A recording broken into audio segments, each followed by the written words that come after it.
ألف لام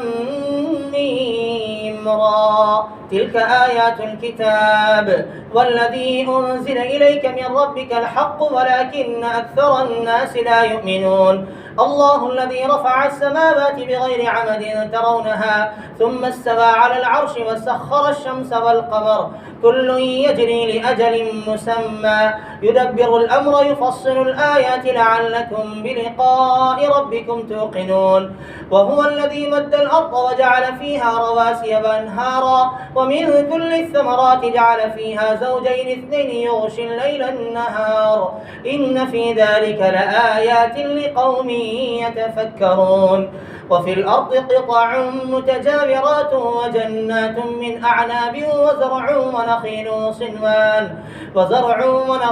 صنوان وغير صنوان يسقى بماء واحد ونفضل بعضها على بعض في الأكل إن في ذلك لآيات لقوم يعقلون وإن تعجب فعجب قولهم أئذا كنا ترابا أئنا لفي خلق جديد أولئك الذين كفروا بربهم وأولئك الأغلال في أعناقهم وأولئك أصحاب النار هم فيها خالدون ويستعجلونك بالسيئة قبل الحسنة وقد خلت من قبلهم المثلات وإن ربك لذو مغفرة للناس على ظلمهم وإن ربك لشديد العقاب ويقول الذين كفروا لولا أنزل عليه آية من ربه إنما